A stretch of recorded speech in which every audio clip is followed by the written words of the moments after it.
আসসালামু আলাইকুম। আজকে আমি আপনাদেরকে দরিয়ানগর ঘুরে দেখাবো। দরিয়ানগর হচ্ছে কক্সবাজারের একটা অন্যতম একটা পর্যটন স্থান। এখানে কিন্তু অনেক সুন্দর সুন্দর জিনিস আছে দেখার জন্য। আমরা দরিয়ানগরের টিকিট কেটেছি 25 টাকা দিয়ে এবং এই তিমি মশলা হাঙ্গর মাছের পেটের ভিতর দিয়ে আমরা দরিয়ানগরে প্রবেশ করব। ভীষণই সুন্দর একটা জায়গা। এখন মনে হচ্ছে আমরা এই দরিয়ানগরের তিমি মাছের পেটের ভিতরে, এই পেটের ভিতর দিয়ে আমরা দরিয়ানগরের প্রবেশ পথ দিয়ে দরিয়ানগরে প্রবেশ করেছি। প্রবেশ করার পরে আমরা দেখেছি যে অনেক সুন্দর একটা জায়গা। এখানে একটা প্রবেশ করার পরে একটা অনেক সুন্দর একটা রাস্তা পড়বে। রাস্তাটা কিন্তু সোজা একটা উঁচু পাহাড়ের উপরে উঠেছে, যেখানে লেখা ছিল আমরা এখন দরিয়ানগর। ভীষণই সুন্দর একটা জায়গা। আর এখানে কিন্তু একটা পাবলিক যে টয়লেটগুলো থাকে সেই পাবলিক টয়লেটও আছে। এখানে কিন্তু অনেক খোলামেলা একটা পরিবেশ। যারা খোলামেলা পরিবেশে থাকতে বা ঘুরতে পছন্দ করেন তারা অবশ্যই কক্সবাজার আসলে এই দরিয়ানগরে অবশ্যই ঘুরে যাবেন। তারপর আমরা যে সিঁড়ি ছিল, উঁচু একটা সিঁড়ি, সেই সিঁড়ি দিয়ে উপরে উঠবো। আর এই সিঁড়ি দিয়ে উপরে উঠলে কিন্তু অনেক খাড়া একটা পাহাড় দেখা যাবে, তাই আমরা এই সিঁড়ি বেয়ে উপরে উঠবো। আর এই সিঁড়িটা কিন্তু অনেকই খাড়া, উঠতে একটু কষ্টই হয়, তবু আমরা যে প্রাকৃতিক সৌন্দর্যটা দেখার জন্য উপরে উঠেছি। আর উপরে সুন্দর একটা পরিবেশ দেখা যাবে এরকম অনেক ঘন। এখানে কিন্তু বসে থাকার অনেক জায়গা আছে। এই তো অনেক উপর থেকে আমরা উপরে উঠেছি, অনেক নিচ থেকে।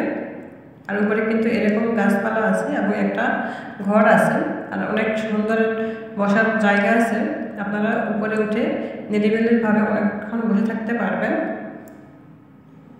আর এই পাহাড়ের উপর থেকে কিন্তু নিচে যে আদিবাসীদের বা পাহাড়িদের ঘর আছে সেগুলো কিন্তু দেখা যায়। দেখতেই পাচ্ছেন ওই তো দূরে নিচে আদিবাসীদের ঘর বা পাহাড়িদের ঘর, তারা সেখানে বসবাস করে। এই পাহাড় দেখার পরে আমরা এখন যাব দরিয়ানগরের যে একটা ছোট ঝর্ণা আছে সেই ঝর্ণাটা দেখার জন্য। আর এই রাস্তা দিয়ে ঝর্ণা যাওয়া যায়, এক পাশে ঝর্ণা যাওয়া যায় আর এক পাশে যে দরিয়ানগরের সুউচ্চ একটা টিলা আছে ওই টিলা দেখা যায়। তো আমরা এই সিঁড়ি বেয়ে উপরে উঠবো। সিঁড়ি বেয়ে উপরে উঠলে দেখা যাবে যে এরকম ছোট ছোট ঘর আছে। আপনারা সিঁড়ি বেয়ে উপরে উঠতে হলে, কষ্ট হলে এরকম ছোট ছোট ঘরের মধ্যে বসে থাকে কিছুক্ষণ জিরে নিতে পারবেন। ভীষণই সুন্দর একটা মনোরম পরিবেশ।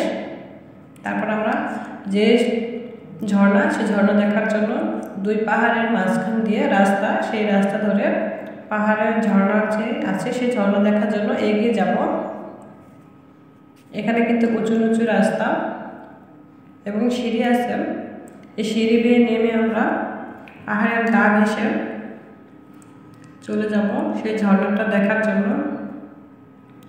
পাহাড়ের খুবই গা ঘেঁষে যে ছোট্ট একটা রাস্তা, এই রাস্তাতে অনেক সাবধানে এগিয়ে যেতে হবে। কিছুক্ষণ হাঁটার পরে সামনে একটা এরকম উঁচু পাহাড়, এক পাশে কিন্তু খুবই নিচু। এই পাহাড়ের পাশ দিয়ে আমরা যাব এবং পাহাড়ের পাশ দিয়ে যাওয়ার পরে আমরা এখানে একটা দূরে একটা ব্রিজ দেখা যায়। আর এই ব্রিজটা কিন্তু অনেকই সুন্দর। এক পাশে ঝর্ণা আর এক পাশে যে ঝর্ণার যে পানির স্রোত, সেই স্রোত চলে যায়। এই পাহাড়ের গা ঘেঁষে কিন্তু অনেক সুন্দর একটা গা ছমছমের পরিবেশ হয়। খুবই নিরিবিলি শান্ত একটা পরিবেশ। আর এখানে গেলে আপনাকে নিজেকে মনে হবে আপনি খুবই তুচ্ছ, কারণ এখানকার পাহাড়গুলো খুবই উঁচা। এই তো মানুষের যাওয়ার রাস্তা, এগিয়ে দিয়ে অনেক উপরে পাহাড়, যারা অ্যাডভেঞ্চার পছন্দ করেন তারা এই পাহাড়ের গা গিয়ে উপরে উঠতে পারবেন।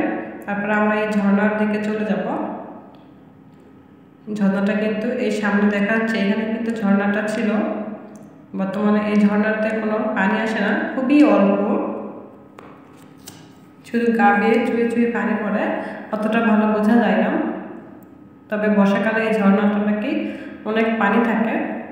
তারপরে ঝর্ণা দেখার পরে যে ঝর্ণার যে সরু রাস্তা ও দুই পাহাড়ের মাঝখান দিয়ে, সেই রাস্তাটা আমরা দেখে এসেছি। অনেক গভীর একটা রাস্তা, ওদিকে আমরা না যাই। তারপর আমরা এই ঝর্ণা দেখার পরে ঝর্ণা থেকে বের হয়ে যাব।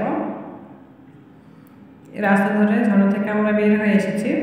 এখন আমরা যাব যে দরিয়ানগরে যে উঁচু একটা টিলা আছে, ওই টিলাটা দেখার জন্য আমরা চলে যাব। আর টিলাতে যাওয়ার জন্য কিন্তু এরকম সিঁড়ি আছে, যাতে মানুষের কষ্ট না হয়, অনেকটাই কষ্টটা কম হয়, এরকম সিঁড়ি আছে। আর আপনি চাইলে কিন্তু পাহাড়ের গা ঘেঁষেও চলে যেতে পারবেন। আপনি যদি অ্যাডভেঞ্চার পছন্দ করেন তাহলে ওই রাস্তায় যেতে পারেন, কোনো সমস্যা নেই। আমরা সিঁড়ি দিয়েই গিয়েছি। আর এইরকম কিন্তু এই জায়গাটা কিন্তু খুবই গাছপালা, খুবই শান্ত একটা পরিবেশ। আমরা পাহাড়ের গা বেয়ে উঠে এরকম সামনে সুবিশাল সমুদ্র এবং ঝাউ বাগান ভীষণই ভালো লাগে দেখতে। যারা এরকম উপর থেকে সমুদ্র দেখতে পছন্দ করেন তাদের একবার হলেও এই দরিয়ানগরে যাওয়া উচিত। তারপর আমরা যে টিলার যে সর্বোচ্চ চূড়া, ওই চূড়ার দিকে এগিয়ে যাব। এটা হচ্ছে চূড়ার সর্বোচ্চ স্থান। এখান থেকে কিন্তু পাহাড় আর সমুদ্র একসাথে দেখা যায়। এখানে অনেক মানুষের ভিড় থাকে সবসময়ই। সামনে কিন্তু বিশাল সমুদ্র, ভীষণই ভালো লাগে দেখতে। আর এখানে কিন্তু লেখা আছে আমরা এখন দরিয়ানগরে। আর এখানে কিন্তু অনেক সুন্দর সুন্দর ছবিও তোলা যায়। এক পাশে পাহাড় আর এক পাশে সমুদ্র, দুটাই কিন্তু খুবই মেলবন্ধন, খুবই ভালো লাগে দেখতে। যারা পাহাড় এবং সমুদ্র দুটো পছন্দ করেন তাদের জন্য এই জায়গাটা সব থেকে বেস্ট। খুবই সুন্দর একটা জায়গা, দেখতে পাচ্ছেন সামনে সুবিশাল সমুদ্র, তার গর্জন কিন্তু এই পাহাড় থেকে খুবই ভালো লাগে শুনতে। আমরা পাহাড় দেখে নেমে এসেছি। এখন আমরা এই দরিয়ানগর থেকে বের হয়ে যাব। বের হওয়ার জন্য আমরা যে হাঙর মাছের পেটের ভিতর দিয়ে এসেছিলাম, আমরা এবার এই লেজের ভিতর দিয়ে বের হয়ে যাব দরিয়ানগর পর্যটন কেন্দ্র। Thank you watching the video.